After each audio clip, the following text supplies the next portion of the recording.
चलिए सो फार हम लोगों ने डायनेमिक्स में second law first law discuss कर लिया था। सेकंड लॉ को काफी डिटेल में हम लोगों ने देख लिया। फर्स्ट लॉ की केसेस फर्स्ट लॉ को डिटेल में देखा, सेकंड लॉ के केसेस देखे, F is equals to M A वाले, और force is equals to rate of change of mass into the velocity, mass flow rate वाले जो केसेस थे वो हमने देखे थे। हमारे पास थर्ड लॉ है, आज हम थर्ड लॉ डिस्कस करने वाले हैं। Third law of Newton is most common, easy and most miss understood law. सही है ना? अच्छा, इसकी स्टेटमेंट जो है वो काफी मतलब फेमस है। मतलब अगर कोई फिजिक्स भी नहीं जानता ना तो उसको एक स्टेटमेंट पता होती है, every action is equal and opposite reaction, और वो काफी सारे लोग उसको इस्तेमाल भी कर लेते हैं जब वो फिजिक्स की थोड़ी बहुत बात करना चाह रहे होते हैं। ठीक है, तो आज ना इस पे थोड़ा सा डिटेल में बात करेंगे।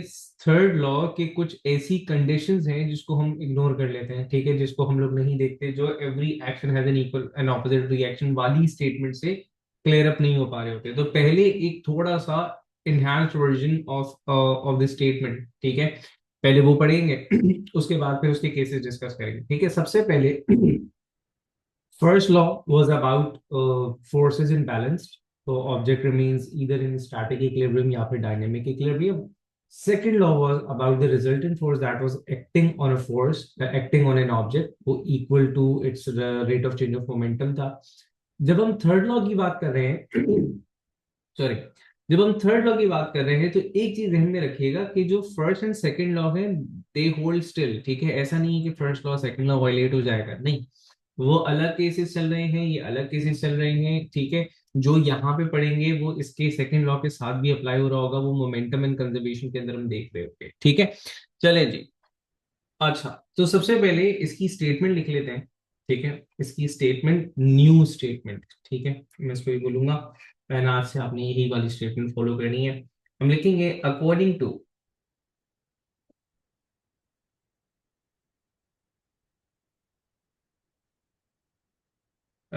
To the third law,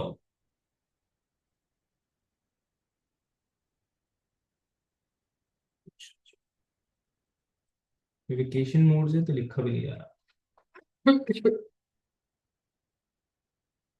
according to the third law,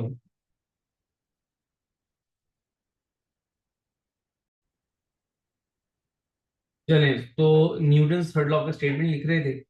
हमने कहा according to the third law, when two bodies interact,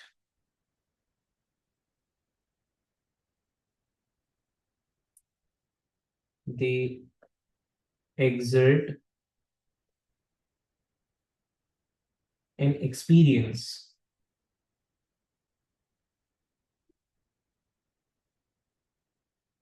equal and oppositely directed forces।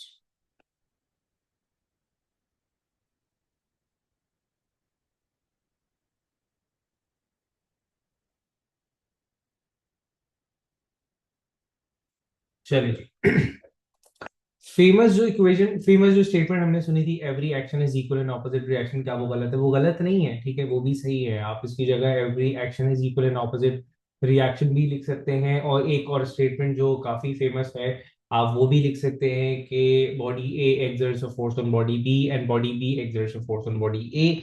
ठीक है, लेकिन जब आप लॉ की बात कर रहे होते हो तो उसमें एक प्रॉपर स्टेटमेंट आ जाए तो बड़ा ही जबरदस्त हो जाएगा। तो this is the proper statement. अब यहाँ पे कुछ कीवर्ड्स हैं, कुछ यूनिक वर्ड्स हैं जिसके अंदर काफी ज्यादा इंफॉर्मेशन रखी हुई है न्यूटन साहब ने। पहला, टू बॉडीज, ठीक है। दूसरा, इंटरैक्ट। तीसरा, exert an experience equal and opposite. ठीक है, अब ये सारी इंफॉर्मेशन है, ये सारी कंडीशंस है अगर एक्चुअली देखा जाए। अब देखें, सादा लफ्जों में जो हम लोग ओ लेवल्स के अंदर भी पढ़ते थे, वो कहते थे कि जनाब every action is equal and opposite reaction. कोई भी एक ऑब्जेक्ट जो है जब वो किसी दूसरे ऑब्जेक्ट के ऊपर फोर्स लगाएगा तो the object will exert a force, and the second object जो जिसके ऊपर फोर्स लग रही है वो भी एक फोर्स एक्सर्ट कर रहा होगा, तो हम इस तरह कहते हैं an object exerts an experiences, उस वो फोर्स लगाएगा भी और उसके ऊपर भी फोर्स लग रही होगी, exerts an equal, exert an experience of force, equal magnitude होगा। अगर वो 5 न्यूटन का फोर्स लगा रहे हैं तो 5 न्यूटन का फोर्स एक्सपीरियंस भी कर रहा होगा, मतलब दूसरा ऑब्जेक्ट उसके ऊपर 5 न्यूटन का ही फोर्स लगा रहा होगा। And equal and opposite, opposite मतलब अगर the object A is exerting force towards right तो वो खुद एक्सपीरियंस करेगा a force towards left by the object B, object B जो है वो टुवर्ड्स लेफ्ट फोर्स लगा रहा है। अगर इसको थोड़ा सा डायग्राम के हिसाब से सिंप्लीफाई कर दें तो चीजें क्लियर अप हो जाएंगी। बहुत कॉमन सी एग्जांपल ये है, बहुत कॉमन सी एग्जांपल मैंने कहा कि अगर एक ऑब्जेक्ट लेट्स से ये एक ऑब्जेक्ट था अ बॉल, एंड वो एक दूसरे ऑब्जेक्ट दूसरी बॉल के ऊपर एक फोर्स लगा रहा था, इररिस्पेक्टिव कि इन दोनों ऑब्जेक्ट्स का मास इक्वल था नहीं था, ठीक है ना, इससे इससे कोई फर्क नहीं पड़ रहा। लेट्स से कि this was the object A, this is the object B. Object A जो फोर्स लगा रहा है वो लेट्स से कि इस डायरेक्शन में लगा रहा है, इसे मैंने कहा F1 या Fa का नाम दे सकते हैं आप इसे, ठीक है। अच्छा, दूसरा Fa the force exerted by object A, ठीक है, और मैंने कहा ये एक दूसरी फोर्स थी जो Fb लगा रहा, ठीक है। हम यूं भी कह सकते हैं इसको, आगे जाकर के जो कन्वेंशन होंगे मैं उसी कन्वेंशन के हिसाब से लगा दूं। मैंने इसे Fb कहा, force experienced by the resultant force on the object B, और इसे मैंने एफ ए कहा, the resultant force on the object A. तो according to the Newton's third law the two forces have to be equal and opposite. तो ये जो minus sign है ये ऑपोजिट का नेचर रिप्रेजेंट कर रहा है, आप F is to minus F भी लिख सकते थे। अच्छा, अब थर्ड लॉ पेयर की जो फोर्सेस होती हैं उनको हम एक्शन रिएक्शन फोर्सेस बोलते हैं। For example B was stationary, A आकर के टकराया था, तो ऐसे में मैंने कहा कि लेट्स से कि ए जो हो गए एफ बी जो है this is the action force, ठीक है। एंड उसके रिएक्शन में बी ने ए के ऊपर फोर्स लगाई थी एफ ए के नाम से, उसको हमने कहा रिएक्शन फोर्स। तो थर्ड लॉ पेयर वाली जो फोर्सेस होती हैं उनको हम एक्शन रिएक्शन पेयर के नाम से भी जान रहे होते हैं। Third law pair action reaction pair बोलना क्यों जरूरी है, देखें एक ऑब्जेक्ट के ऊपर मल्टीपल फोर्सेस लग रही होंगी, जरूरी नहीं कि वो एक्शन रिएक्शन पेयर बना रहे हो, ठीक है।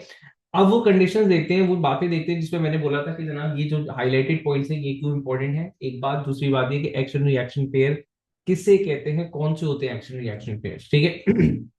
अच्छा, अब एक्शन रिएक्शन पेयर के बारे में थोड़ी सी बातें, तो हम देख रहे हैं एक्शन रिएक्शन पेयर्स, मतलब एक्चुअली थर्ड लॉ को समझ रहे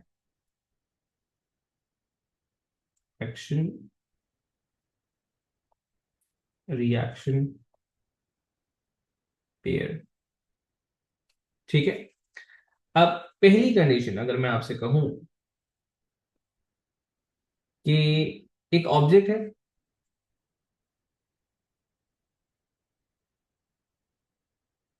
ठीक है, उसके ऊपर दो फोर्सेस एक्ट कर रही है।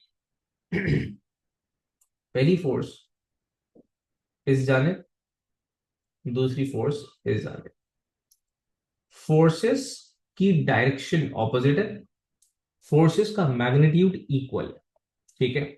मैंने कहा कि लेट्स से कि this was F1, this was F2, and मैं कहता हूं कि F1 जो है वो, या मैं ये खुद कह दूं कि -F1 is equal to F2, तो क्या ये थर्ड लॉ पेयर बना रहा है, दिस इज द क्वेश्चन। दोनों फोर्सेस इक्वल है, दोनों फोर्सेस ऑपोजिट हैं। अब जैसे जो फर्स्ट जो हमारी कन्वेंशनल स्टेटमेंट थी ना, every action is equal and opposite reaction, तो वहां पे इक्वल एंड ऑपोजिट पंचलाइन हो गई थी, और अगर मैं इस ऑब्जेक्ट को देखूं तो इसके ऊपर जो दो फोर्सेस लग रही हैं वो इक्वल भी हैं वो ऑपोजिट भी हैं, लेकिन ये थर्ड लॉ नहीं है, मतलब ये थर्ड लॉ का पेयर नहीं बन रहा, मतलब ये एक्शन रिएक्शन पेयर नहीं बन रहा। ये एक्शन रिएक्शन पेयर क्यों नहीं बन रहा, अब अपनी स्टेटमेंट में देखो, फर्स्ट हाईलाइटेड पॉइंट, पहला हाईलाइटेड पॉइंट था two bodies, action and reaction forces must be exerted and experienced by two different forces, two different objects. Object A B पे लगा रहा है, ऑब्जेक्ट बी ऑब्जेक्ट ए पे लगा रहा है, ये पहली शर्त है। यहां पे अगर देखो तो एक ही ऑब्जेक्ट के ऊपर दोनों ही फोर्सेस लगे, एक ही ऑब्जेक्ट को, मतलब कोई कोई भी एक ऑब्जेक्ट था, उसको मैं यहां से भी खींच रहा हूँ, यहां से भी खींच रहा हूँ, तो इसका मतलब ये कि इसी एक ऑब्जेक्ट पे दो ही फोर्सेस लग रही हैं। तो ये वाली दो फोर्सेस कहीं ना कहीं एक्शन रिएक्शन पेयर बन रहा है इस कंडीशन में भी, लेकिन ये वाली जो दो फोर्सेस जिनका हम बात कर रहे हैं F1 एंड F2, ये दोनों आपस में एक्शन रिएक्शन पेयर नहीं बना रहे। रीजन क्या था, एक ही ऑब्जेक्ट एक्ट कर रहा है। तो यहां पे एक पॉइंट रीजन इसके साथ लिखेंगे। हम लिखेंगे F1 and F2 are equal and opposite, but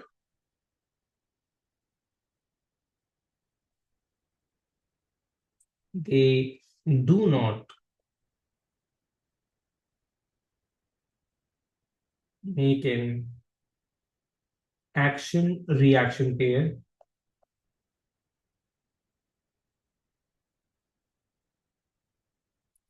as both the forces are acting on same object। तो यहां से कंक्लूजन क्या है, सीखा क्या, यहां से कंक्लूजन ये है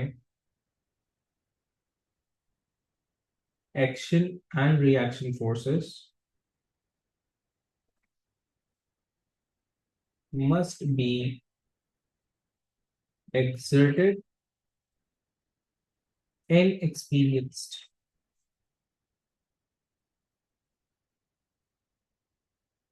by two different objects। चलिए, पहली कंडीशन तो जो वाजे है कि इक्वल एंड ऑपोजिट है, उस पर हमने ज्यादा बात नहीं की। दूसरी कंडीशन से हमने स्टार्ट किया कि both the forces must be exerted and experienced by two different objects. जैसे यहाँ पे था, एक ऑब्जेक्ट दूसरे पे लगा रहा है और वो दूसरे ऑब्जेक्ट की तरफ से वही फोर्स एक्सपीरियंस कर रहा है। मोस्ट कॉमन एग्जांपल जब आपको ओ लेवल्स वगैरह के अंदर पढ़ाया जाता है, तो सबसे कॉमन एग्जांपल क्या दी जाती है, वो दी जाती है कि जनाब अगर हम एक बॉल लेकर के दीवार की सिमत फेंकते हैं, वो दीवार को हिट करेगी, तो बॉल जो है वो दीवार के ऊपर फोर्स लगाएगी, दीवार बॉल के ऊपर फोर्स लगाएगी। बॉल लेट से कि इनवर्ट फोर्स लगा रही है, दीवार आउटवर्ड फोर्स लगाएगी। बॉल 20 न्यूटन का फोर्स लगा रही है, दीवार भी 20 न्यूटन का फोर्स लगाएगी। तो इसका मतलब ये है कि इक्वल होना जरूरी है, ऑपोजिट होना जरूरी है, दो डिफरेंट ऑब्जेक्ट्स होना जरूरी है। एक सिंगल ऑब्जेक्ट आप थर्ड लॉ पेयर कभी भी आ, नहीं लगा सकते, ठीक है ना। अच्छा, अब आओ दूसरी कंडीशन, मतलब टेक्निकली तीसरी कंडीशन पे, लेकिन हमने दूसरी से स्टार्ट किया था। अब फॉर एग्जाम्पल मैं आपसे कहूं, अब ये थोड़ी सी कंफ्यूजिंग है, इसको बहुत ध्यान से समझना, तो ये वाली मजेदार भी है और कंफ्यूजिंग भी है। फॉर एग्जाम्पल देखें, आपके पास एक सरफेस है, अ टेबल और समथिंग, ठीक है। उस सरफेस के ऊपर कोई भी एक ऑब्जेक्ट प्लेस हुआ, ऐसा, ठीक है। अब फोर्सेस क्या है, फोर्सेस ये है कि इसका एक वेट होगा जो कि डाउनवर्ड एक्ट कर रहा, ये वेट लग रहा होगा सरफेस के ऊपर, ठीक है, लेकिन लगा कौन रहा है, ऑब्जेक्ट लगा। तो बॉडी ए बॉडी बी, तो ये मैंने कहा ये हो गया वेट, राइट। दूसरा एक और फोर्स लग रहा होगा यहाँ पे, वो दूसरा फोर्स होगा नॉर्मल रिएक्शन फोर्स, जो कि सरफेस लगा रहा है इस ऑब्जेक्ट के। तो मैंने कहा सरफेस की तरफ से इस पे एक फोर्स लग रही है, उस फोर्स का नाम हमने नॉर्मल रिएक्शन फोर्स का नाम, ठीक है। अच्छा, फर्स्ट लॉ के अकॉर्डिंग, अगर फर्स्ट लॉ को देखा जाए, तो according to the first law, ये अगर स्टेशनरी भी है, फॉर एग्जांपल स्टेशनरी कह देते हैं, स्टेशनरी, तो अगर ये स्टेशनरी है, तो ये दोनों फोर्सेस इक्वल होंगी, बैलेंस होंगी, तभी तो ऐसा हो रहा है। तो मैंने यूं कहा कि -W is equals to R. ठीक है, तो -W is equals to R में इक्वल एंड ऑपोजिट वाली चीज तो पूरी हो चुकी है, इक्वल भी है, माइनस साइन शो कर रहा है कि ऑपोजिट भी है। अब दूसरी चीज अगर ये देखें, जो ऊपर कंडीशन डिस्कस की थी अभी के जनाब, एक ऑब्जेक्ट दूसरे पे लगाएगा, दूसरा पहले पे लगाएगा, तो वेट जो है वो ये वाला ऑब्जेक्ट लगा रहा है, फॉर एग्जाम्पल वेट इसकी फोर्स, ठीक है, इस फॉर एग्जाम्पल के अंदर डिटेल थी, ये इसकी फोर्स है जो कि इस पे लगा रहा है, ये हमारी अंडरस्टैंडिंग है, मैं ये नहीं कह रहा कि ऐसा हो रहा है। ठीक है, और नॉर्मल रिएक्शन फोर्स तो लाजमी तौर पे सरफेस लगा रहे हैं इस ऑब्जेक्ट के ऊपर, तो दो ऑब्जेक्ट्स भी इन्वॉल्व हो गए, body a body be involve हो गए हैं, फोर्सेस इन्वॉल्व हैं, फोर्सेस इक्वल हैं, फोर्सेस ऑपोजिट हैं। ठीक है, लेकिन this is not a third law pair. अब यहाँ पे सवाल है कि सर क्या सीन है, मतलब ये थर्ड लॉ पेयर क्यों नहीं? अब यहाँ पे आपसे समझना है अपनी इस टर्म को, ये वाला जो टर्म है, interact, when do bodies interact. अब इस इंटरेक्ट का क्या मतलब है? इंटरेक्ट का मतलब ये होता है कि जैसे अगर हम फिजिक्स और फोर्सेस की टर्म से बात करें, तो इंटरेक्ट का मतलब ये है exert and experience same amount of forces, same type of forces. अब किस तरह, फॉर एग्जाम्पल अगर एक नॉर्थ पोल को एक फिजिकल इंटरैक्शन करना है, नॉर्थ पोल की बात हो रही है, मतलब मैग्नेट की फिजिकल बात नहीं हो रही, नॉर्थ पोल की बात हो रही है। नॉर्थ पोल एक मैग्नेटिक पोल से ही इंटरैक्ट कर सकता है, वो किसी भी चार्ज्ड पार्टिकल के साथ इंटरैक्ट नहीं करेगा। मतलब देखिए, रिपल्जन पॉजिटिव चार्ज के अंदर भी है, रिपल्जन नॉर्थ पोल के अंदर भी है, लेकिन अगर आप दोनों को एक दूसरे के सामने रख देंगे तो दोनों को कोई फर्क नहीं पड़ेगा, ना अट्रैक्ट कर रहे हैं एक दूसरे को, ना रिपेल कर रहे हैं एक दूसरे को। साउथ पोल के सामने आप एक नेगेटिव चार्ज या पॉजिटिव चार्ज रख देंगे, ये एक दूसरे से इंटरैक्ट नहीं कर रहे हैं, मतलब अट्रैक्शन एंड रिपल्जन नहीं कर रहे हैं। So this attraction, this repulsion, this pushing, this pulling by the mean of a force is basically referred as interaction. तो अब इंटरैक्शन किस तरह हो सकती है? इंटरैक्शन हो सकती है सेम टाइप ऑफ फोर्स से, सेम नेचर ऑफ फोर्स से।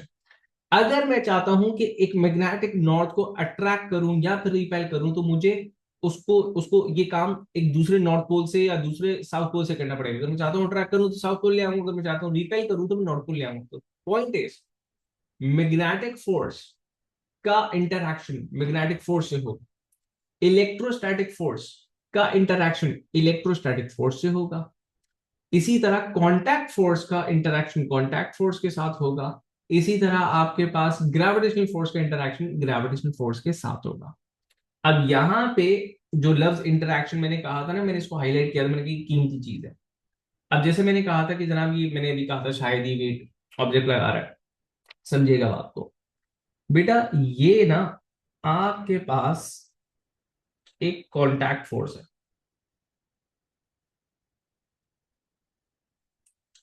ठीक है, और वेट आपके पास एक नॉन कांटेक्ट फोर्स है इन जनरल, स्पेसिफिकली ये एक ग्रेविटेशनल फोर्स है। तो इसका मतलब ये है कि ये दोनों आपस में एक्शन रिएक्शन पेयर नहीं है, इक्वल है, ऑपोजिट है, दो डिफरेंट बॉडीज लगा रही हैं, लेकिन ये एक्शन रिएक्शन पेयर नहीं है, थर्ड लॉ पेयर नहीं है। थर्ड लॉ पेयर इसलिए नहीं है क्योंकि दो डिफरेंट ऑब्जेक्ट्स हैं, दो डिफरेंट टाइप्स की फोर्सेस हैं ना। तो कंफ्यूजिंग पार्ट पहले मैं इसको लिख देता हूँ, फिर अभी इस तरह कंफ्यूजिंग पार्ट आ रहा है, ठीक है ना। पहले हम इसको लिख लेते हैं, इस पे हम लिखेंगे कि जनाब आर एंड डब्ल्यू हमने फोर्सेस लिखी थी, ठीक है, इसे लिख रहे हैं, हमने लिखा था R and W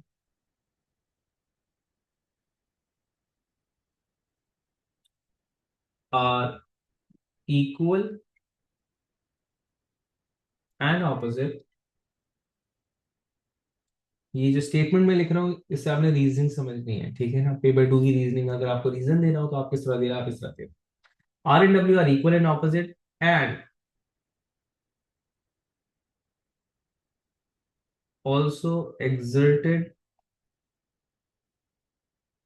and experienced by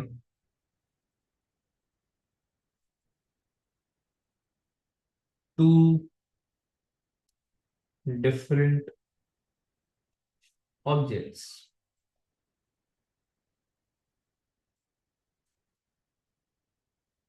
but still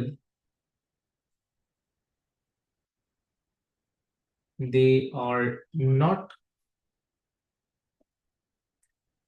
an action reaction pair.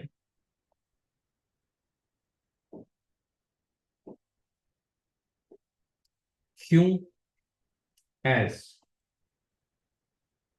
R and W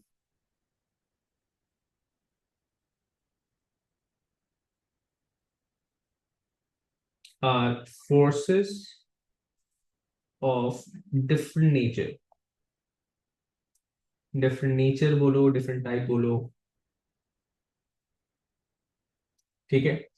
action reaction pair, action reaction forces must be of same type, ये हमारी कंक्लूजन है।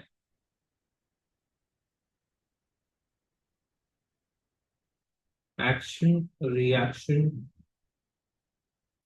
Forces must be of same type, ठीक है।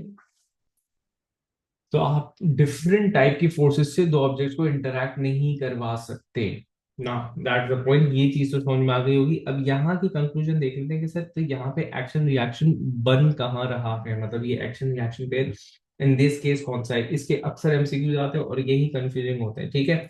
तो मैं यहाँ पे थोड़ी सी चीजें हटा रहा हूँ ताकि कंफ्यूजन ना हो। मैं इसको हटा रहा हूँ, ठीक है, इसको मैं यहाँ ले आता हूँ, बाकी चल जाएगा। चले, अब समझिएगा। पहले नॉर्मल रिएक्शन फोर्स की बात करते हैं। देखिए नॉर्मल रिएक्शन फोर्स कौन सी फोर्स है? नॉर्मल रिएक्शन फोर्स है जो कि सरफेस लगाता है ऑब्जेक्ट के ऊपर, ठीक है। तो हमारे लिए ये सरफेस ने इस ऑब्जेक्ट के ऊपर फोर्स लगा दी perpendicular to the surface, fair enough. Now the question is कि सरफेस कौन है और ऑब्जेक्ट कौन है, ये तो हम डिसाइड कर रहे हैं। ऐसा नहीं है कि देखो इस ऑब्जेक्ट के लिए ये भी एक सरफेस है, ऐसा है। पर्सपेक्टिव देखिएगा, मैंने कहा, मैंने इसको ऑब्जेक्ट कहा और मैंने कहा ये है सरफेस, सही है।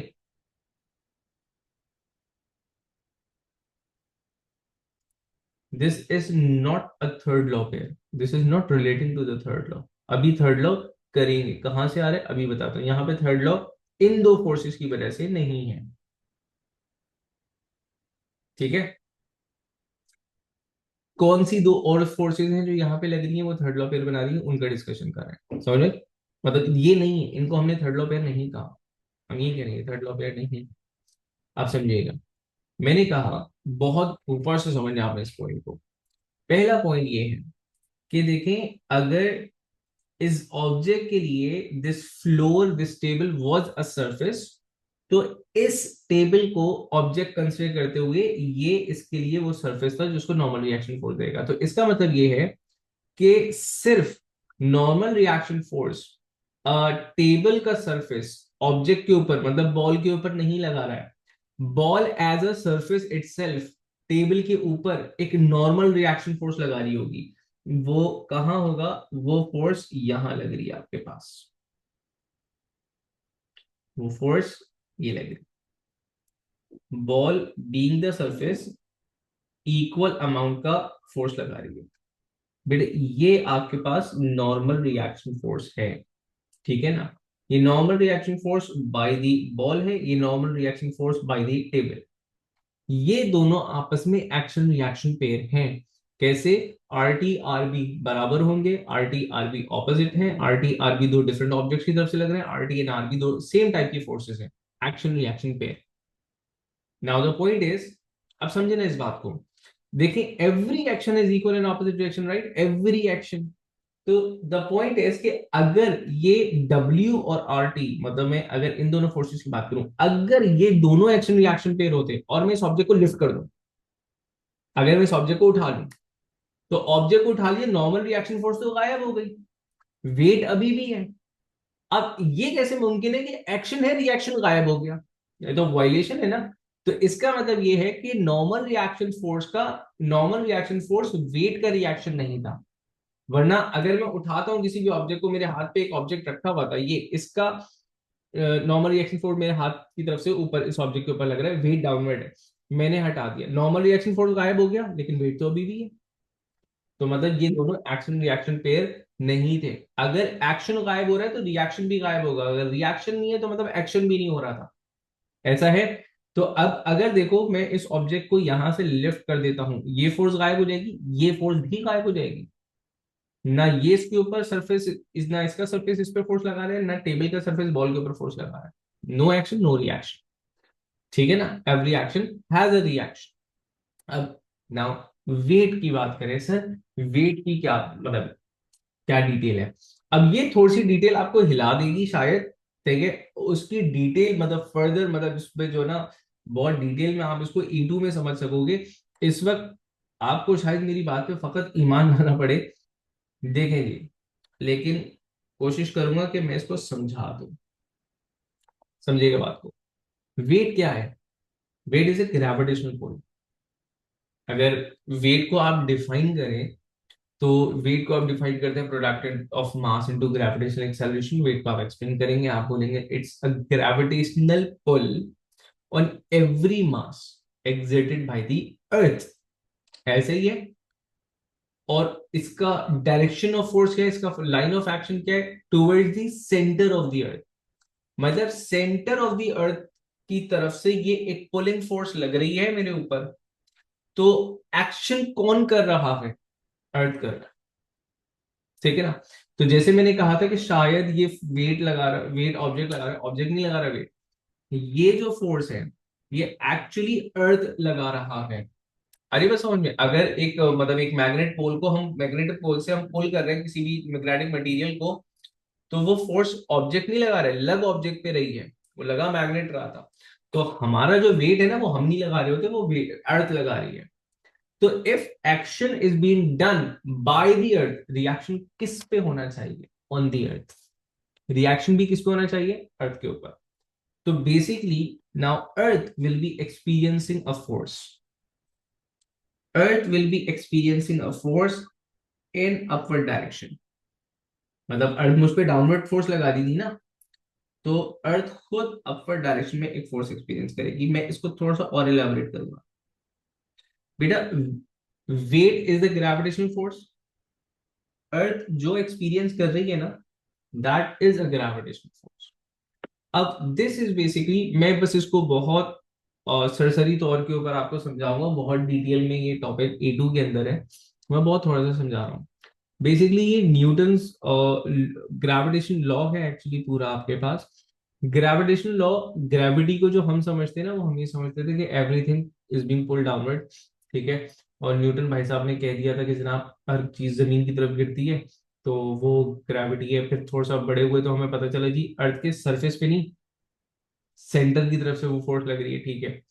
एनहांस वर्जन या प्रैक्टिकल वर्जन इसका ये है कि ग्रेविटी सिर्फ अर्थ की नहीं है। Gravity is a property, या gravity is a force exerted that is present between two masses। कोई से भी दो मास यूनिवर्स के अंदर, दो मासेस एक दूसरे को अट्रैक्ट करते हैं। Every two mass in the universe attract each other. The force of attraction is referred between two masses is referred as gravitational force। मतलब प्रैक्टिकली आप और आपके सामने रखने वाला ऑब्जेक्ट, जो भी रखा हुआ है, लैपटॉप रखा हुआ है, मोबाइल रखा हुआ है, कोई भी चीज रखी हुई है, आप एक मास है, वो एक मास है। वो आपको अट्रैक्ट कर रहे हैं, आप उसको अट्रैक्ट कर रहे हो, और ये आप दोनों की जो म्यूचुअल फोर्स है इसे ग्रेविटेशनल फोर्स कहते हैं ना। वो एक बहुत लंबी डिटेल है, और कभी फुर्सत से और डेफिनेटली इंशाल्लाह A2 के अंदर डिस्कस करेंगे कि क्यों उस फोर्स की इतनी सिग्निफिकेंस नहीं है, वो फोर्स ना होने के बराबर है, मैग्नीट्यूड उसका मतलब ना होने के बराबर है, ठीक है। रीजन ये कि जितना ज्यादा मास होगा उतने ज्यादा फोर्स लग रही होगी, पूरा उसकी मैथमेटिकल फॉर्मूलाज है, सही है। तो इसी तरह जो ग्रेविटेशनल फोर्स है वो सिर्फ अर्थ की नहीं है। मून अर्थ के ऊपर लगा रहा है, अर्थ मून के ऊपर लगा रहा है, अर्थ मेरे ऊपर लगा रहा है, मैं अर्थ के ऊपर लगा रहा हूं, this is a mutual force. तो एक्शन रिएक्शन पेयर पे वापस आ रहे हैं, हमारा टॉपिक एक्शन रिएक्शन पेयर है। तो ये एक्शन ये रिएक्शन, ठीक है, ये एक्शन ये रिएक्शन। अब every action is equal and opposite reaction वाली चीज को अगर माइंड के अंदर रखो बेटा, अगर मैं इस ऑब्जेक्ट को लेट से लिफ्ट कर दूं, मैंने कहा एक ऑब्जेक्ट जो है वो फॉल कर रहा है, नीचे की तरफ गिर रहा है, तो वेट तो उसका अभी भी लग रहा है, ये एक्शन है, वेट उसका अभी भी लग रहा है। ठीक है, तो रिएक्शन तो होना चाहिए था, रिएक्शन अभी भी होगा। ठीक है, अब यहाँ पे वही वाली बात जो मैंने कहा था कि अगर मैं इसको लिफ्ट कर देता हूँ या फॉल करवा रहा हूँ या जो भी करवा रहा हूँ, ये तो गायब हो चुकी हुई है, तो मतलब इसका आपस में कोई ताल्लुक नहीं था। सो थर्ड लॉ की मेन जो हमारे पास कंडीशन है, the two forces must be of same type, दो डिफरेंट टाइप की फोर्सेस एक्शन रिएक्शन पेयर नहीं बना रही होंगी। ठीक है, तो यस, फोर्सेस क्या क्या इन्वॉल्व है, आप चेयर पे बैठे हुए हो इस वक्त, ठीक है, आपने चेयर के ऊपर एक नॉर्मल रिएक्शन, एक कांटेक्ट फोर्स लगा रखा हुआ है डाउनवर्ड, चेयर आपके ऊपर एक अपवर्ड फोर्स लगा रखा हुआ है कांटेक्ट फोर्स, ये एक एक्शन रिएक्शन पेयर हो गया। अर्थ ने मुझे नीचे फोर्स लगा रखी है, मैंने अर्थ को ऊपर एक फोर्स लगा के रखा हुआ है, खींच रखा हुआ है। ठीक है ना, so that is basically what action reaction pair is. I hope यहां पर ये चीज समझ में आई होगी, ये बातें क्लियर है।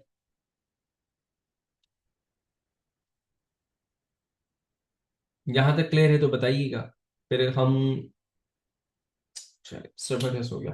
कंफ्यूजिंग पार्ट होता है इसलिए थोड़ा सा स्लो हो गए थे यहाँ पे। अच्छा, अब देखेंगे इसके बहुत थोड़े से क्वेश्चंस, ठीक है ना, बहुत थोड़े से क्वेश्चंस देखेंगे इसके, एमसीक्यूज कुछ।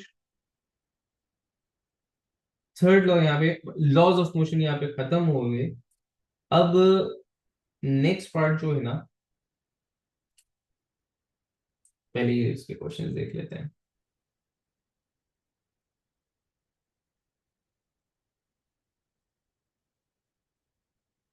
अब मोमेंटम, कंजर्वेशन ऑफ मोमेंटम के अंदर हम इसकी डिटेल्ड एप्लीकेशन देखेंगे, application of second and third law.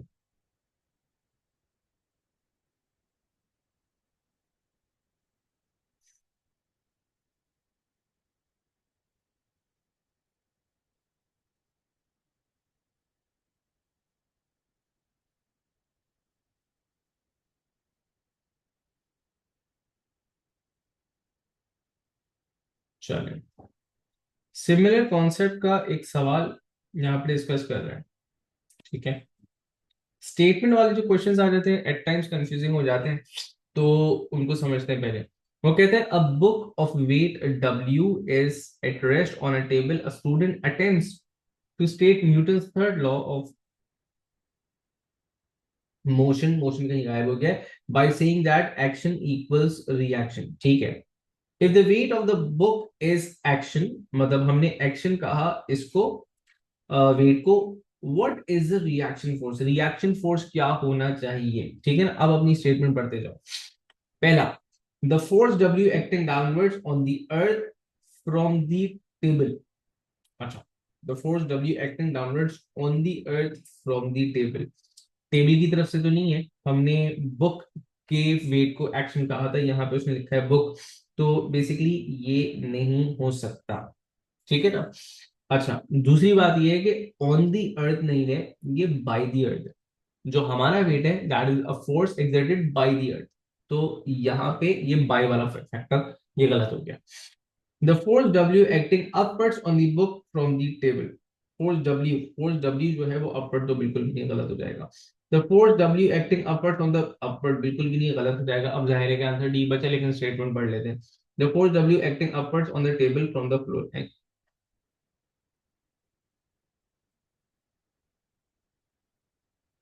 एक सेकंड, हम कुछ सवाल को गलत पढ़ गए क्या, ये सारी गलत हो गए। अच्छा अच्छा अच्छा अच्छा अच्छा, व्हाट इज द रिएक्शन, उसने रिएक्शन पूछा हुआ है, ठीक है। The force W acting downwards, downward नहीं हो सकता, अपवर्ड ही होगा।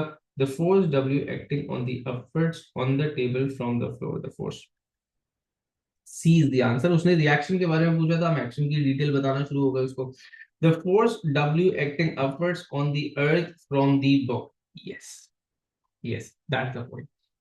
फोर्स मतलब if W, W as in magnitude इस्तेमाल कर रहा है, if W weight is downward and it's the action force, reaction force by magnitude W होना चाहिए, तो इसने बाय मैग्नीट्यूड उसको W कहा।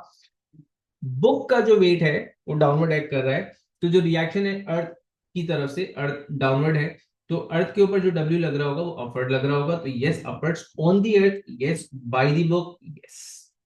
ठीक है, so this makes the reaction. सही है, थोड़ा सा टेक्निकल था, ठीक है, कंफ्यूजन भी हो गई थी। चले, आई होप ये चीज समझ में आई होगी। इसका एक और मजेदार सा सवाल था, वो ढूंढ रहा हूं मैं यहाँ पे, इसी नेचर का था।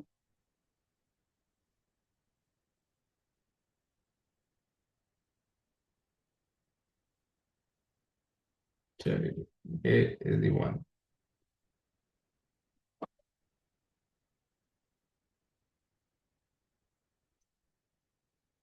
रीजन समझने की कोशिश करेंगे हम आंसर निकालने से ज्यादा। यहाँ पे वो आपसे बोलता है कि each diagram illustrate a pair of forces of equal magnitude. ठीक है भाई साहब, फोर्सेस हैं इक्वल मैग्नीट्यूड की हैं, ऑब्जेक्ट्स के ऊपर लग रही हैं। Which diagram gives an example of pair of forces that is described by Newton third law. मतलब एक्शन रिएक्शन पे न्यूटन थर्ड लॉ ढूंढना है आपने इसके अंदर।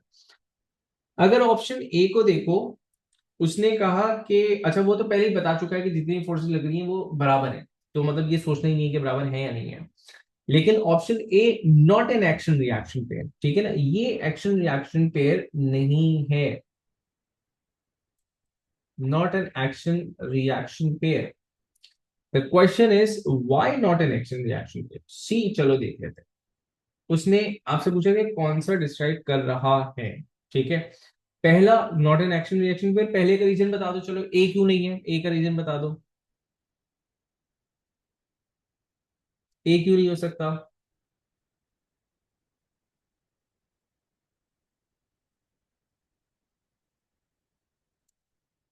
ए इसलिए नहीं है क्योंकि फोर्सेस लग रही हैं सेम ऑब्जेक्ट के ऊपर।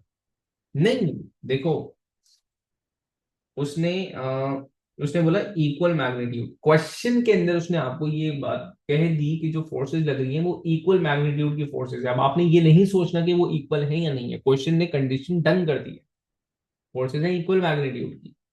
यहाँ जो कंडीशन है ए इसलिए गलत है क्योंकि दोनों फोर्सेस एक ही ऑब्जेक्ट के ऊपर लग रही है। ड्राइविंग फोर्स भी ऑब्जेक्ट के ऊपर लग रही है, मतलब कार के ऊपर लग रही है, रेजिस्टिव फोर्स भी कार के ऊपर लग रही है, तो एक ही ऑब्जेक्ट इन्वॉल्व हो गया, इसलिए गलत है। अच्छा, सी, तो आपने कहा था सी पे, तो यार इतनी सारी लंबी बात की थी आपने, सी को आंसर कह दिया आपने, जोड़ दिया यार, क्या बात कर दी पूरी क्लास में, इतनी लंबी गुफ्तगू की थी। देखिए, जो सपोर्ट फोर्स है ना, ये नॉर्मल रिएक्शन फोर्स है। मतलब नॉर्मल रिएक्शन फोर्स अगर मैं बोलूं इसको, ये कांटेक्ट फोर्स है आपके पास, और वेट ग्रेविटेशनल फोर्स है। यस, दो अलग अलग ऑब्जेक्ट्स के ऊपर लग रही है। अच्छा, डायग्राम में एग्जामिनर किस तरह बताता है कि वेट कौन सा है? जब भी वो वेट बताएगा ना, तो वो सेंटर से लेकर के जाएगा, मतलब सेंटर ऑफ ग्रेविटी वाला कॉन्सेप्ट यहाँ पे लेकर के आएगा, जनाब यहाँ से लग रहा है। और ये इसने फ्लोर से लगाया हुआ, सपोर्ट डेफिनेटली उसकी सरफेस के ऊपर लग रही होगी डाउनवर्ड। तो not an action reaction pair, this is not an action reaction pair. क्यों नहीं है? फोर्सेस ऑफ डिफरेंट टाइप्स, दो डिफरेंट टाइप्स की फोर्सेस है भाई, इसलिए एक्शन रिएक्शन पेयर ये नहीं है। डी को देखो। अच्छा, डी में ना अब वही वाला मसला आ जाता है जो यहाँ पे था। डी के अंदर मसला ये आ रहा है, डी में दो मसले एक साथ आ रहे हैं। चलो भाई, D again not an action reaction pair, not an action reaction pair. क्या है पहला मसला? Same object, forces on same object. भाई, वेट भी प्लेन पे लग रहा है, ठीक है ना, और लिफ्ट फोर्स भी डेफिनेटली अपर लग रही है, प्लेन पे लग रही होगी। एक ये मसला है, दूसरा forces of different type.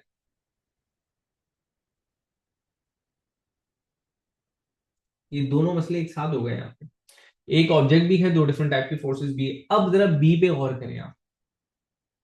B, moon earth के ऊपर एक फोर्स लगा रहा है, अर्थ मून के ऊपर एक अट्रैक्टिव फोर्स लगा रही है, this is also gravitational force, this is also gravitational force. और कमाल की बात ये है कि एग्जामिनर ने लिख करके भी दिया भाई, ये भी ग्रेविटेशनल अट्रैक्शन, ये भी gravitational attraction. So action reaction pair है ये, ठीक है ना, सेम टाइप फोर्सेस हैं, ठीक है, टू डिफरेंट ऑब्जेक्ट्स के ऊपर लग रही है, इक्वल है, ऑपोजिट है।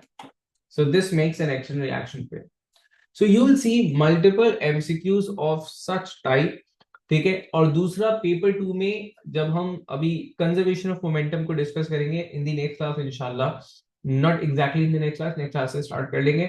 तो वहां पर आपको एग्जैक्टली समझ में आएगा कि हम पेपर 2 के अंदर क्या थ्योरेटिकल वे होता है एक्शन रिएक्शन पेयर या फिर थर्ड लॉ के बारे में पूछने का। वो जो हमने कंडीशन अभी लिखी थी वो उस हिसाब से पूछेगा, जरा अकॉर्डिंग टू थर्ड लॉ जरा ये बता दें एक्शन रिएक्शन फोर्स कौन कौन से हैं, लेकिन वो केसेस क्या है, वो कॉन्सेप्ट क्या है उसको भी समझना है। तो यहाँ पे आज हमारा लॉज ऑफ मोशन एटलीस्ट खत्म हो चुका है। हमने फर्स्ट सेकंड थर्ड लॉ तीनों देख लिए हैं, हमने तीनों के क्वेश्चंस थोड़े बहुत डिस्कस कर लिए हैं, बहुत सारे क्वेश्चन डिस्कस करने को रह गए हैं। नेक्स्ट क्लास में इंशाल्लाह हम लोग स्टार्ट कर रहे हैं एक दफा स्क्रैच से मोमेंटम को डिस्कस करेंगे और फिर change in momentum and then conservation of momentum की तरफ जा रहे होंगे।